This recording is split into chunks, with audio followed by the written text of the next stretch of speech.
நாம இன்னைக்கு நம்மளோட திரைவிமர்சனம் நிகழ்ச்சியில இயக்குனர் அர்ஜுன் எஸ்ஜே அவர்கள் இயக்கத்துல அகில உலக சூப்பர் ஸ்டார் சிவா அவர்கள் நடிப்புல வெளிவந்திருக்கக்கூடிய சூதுகவும் டு நாடும் நாட்டு மக்களும் அப்படிங்கிற மூவியை பத்தி ரிவ்யூ பண்ண போறோம். இந்த படத்தோட முதல் பாகம் ரிலீஸ் ஆகி பெரிய லெவல்ல ஹிட் அடிச்சிருந்தது.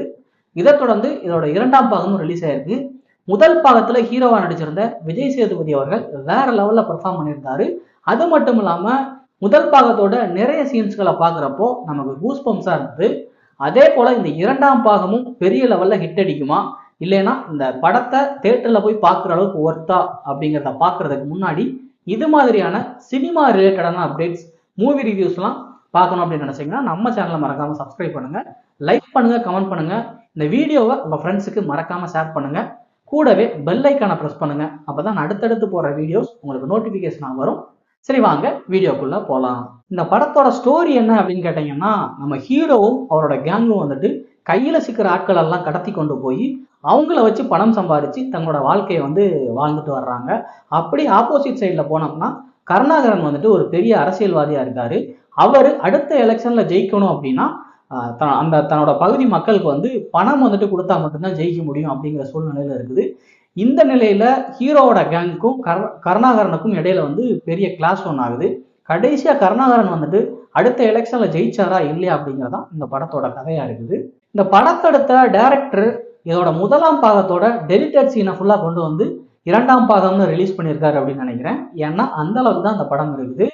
இந்த படத்தோட ஹீரோவா இருக்கக்கூடிய சிவா அவர்கள் இந்த படத்தோட முதல் பாகத்துல நடிச்ச விஜய் சேதுபதி அளவுக்கு நடிச்சிருக்காரா அப்படின்னு கேட்டீங்கன்னா அதுல சந்தேகம் தான். விஜய் சேதுபதிக்கு முதல் பாகத்துல எந்த அளவுக்கு மாஸ் சீன் கொடுத்திருந்தாங்களோ அதுல கொஞ்சம் கூட இந்த படத்துல சிவா அவர்களுக்கு கொடுக்கப்படல. இவர் சிவா பொறுத்த வரைக்கும் அவர் தன்னோட முந்தைய படங்கள்ல என்ன மாதிரியான நடிப்புகள் நடிச்சிருந்தாரோ அந்த நடிப்புகளுக்கு கொஞ்சம் கூட குறையில்லாத அளவுக்கு தான் இந்த படத்துல நடிச்சிருக்காரு. இருந்தாலும் இந்த மாதிரியான ஒரு ஸ்டோரிக்கு இவரோட நடிப்பு போதுமா அப்படின்னு கேட்டா அது சந்தேகத்தை தான் ஏற்படுத்துது. சரி, ஹீரோக்கு தான் இந்த படத்துல பெரிய அளவுல சீன் இல்ல. அவர் கூட நடிச்ச மற்ற நடிகர்களோட சீன்லாம் எப்படி ஒர்க் அவுட் ஆயிருக்குது அப்படின்னு கேட்டீங்கன்னா, இவங்க முதல் பாகத்துல என்ன மாதிரியான கேரக்டர்ல நடிச்சாங்களோ இரண்டாம் பாகத்திலையும் அதே கேரக்டர்ஸ்ல தான் ரிப்பீட் பண்ணியிருக்காங்க. இவங்க தங்களுக்கு கொடுத்த ரோலை கரெக்டா பண்ணியிருந்தா கூட இவங்களுக்கான ஸ்டோரியை எழுதுறப்பையும் கோட்டை விட்டுருக்காரு.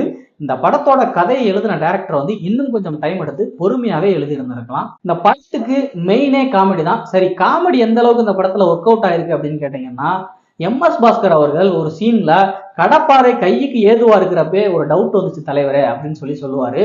அந்த டயலாக் வர்ற சீன்லாம் தியேட்டர்ல ஆடியன்ஸை ரொம்பவே என்ஜாய் பண்ணி ரசிக்க வச்சுச்சு அப்படின்னு சொல்லலாம். அடுத்ததா இந்த படத்தோட ஹீரோவா இருக்கக்கூடிய அகில உலக சூப்பர் ஸ்டார் சிவா அவர்கள் அவர் காலையில சரக்கடிக்கல அப்படின்னா அவருக்கு கண்ணுக்கு தெரியறது எல்லாமே பாம்பாவே தெரியும். இந்த மாதிரி சீன்லாம் கொஞ்சம் புதுசாவே இருந்தது.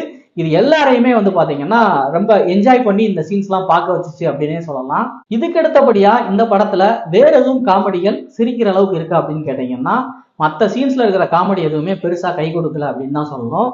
இதுக்கு அடுத்தபடியா இந்த படத்துல ஹீரோவா இருக்கக்கூடிய சிவா மற்றும் கருணாகரன், MS பாஸ்கர், ராதா ரவி, வைகை சந்திரசேகரன் இந்த மாதிரி எல்லா கேரக்டருமே தங்களோட ரோல்ல தனிப்பட்டு சிறப்பா நடிச்சிருந்தா கூட மொத்தமா இந்த படம் எப்படி இருக்கு அப்படின்னு கேட்டீங்கன்னா ஒரு ஆவரேஜான படமா தான் இருக்கு அப்படின்னு தான் சொல்லணும். நீங்க இன்னும் இந்த படத்தை பார்க்கல அப்படின்னா மறக்காம பார்த்துட்டு இந்த படம் எப்படி இருக்கு அப்படிங்கிறத மறக்காம நம்ம வீடியோல கமெண்ட் பண்ணுங்க. இது மாதிரியான சினிமா ரிலேட்டடான அப்டேட்ஸ், மூவி ரிவ்யூஸ்லாம் பார்க்கணும் அப்படின்னு ஆசைப்பட்டீங்கன்னா நம்ம சேனலை மறக்காம சப்ஸ்கிரைப் பண்ணுங்க. என்ன நேயர்களே, நாம இது வரைக்கும் இந்த வீடியோல சூதுகவும் டு நாடும் நாட்டு மக்களும் அப்படிங்கிற மூவியை பத்தி ரிவ்யூ பண்ணோம். இந்த ரிவ்யூ உங்க எல்லாருக்கும் பிடிச்சிருக்கும் அப்படின்னு நம்புறேன். மீண்டும் அடுத்த வீடியோல வேறொரு படத்தின் விமர்சனத்தோடு உங்களை சந்திக்கிறேன். அதுவரை உங்களிடமிருந்து விடைபெறுவது நான் ராஜா.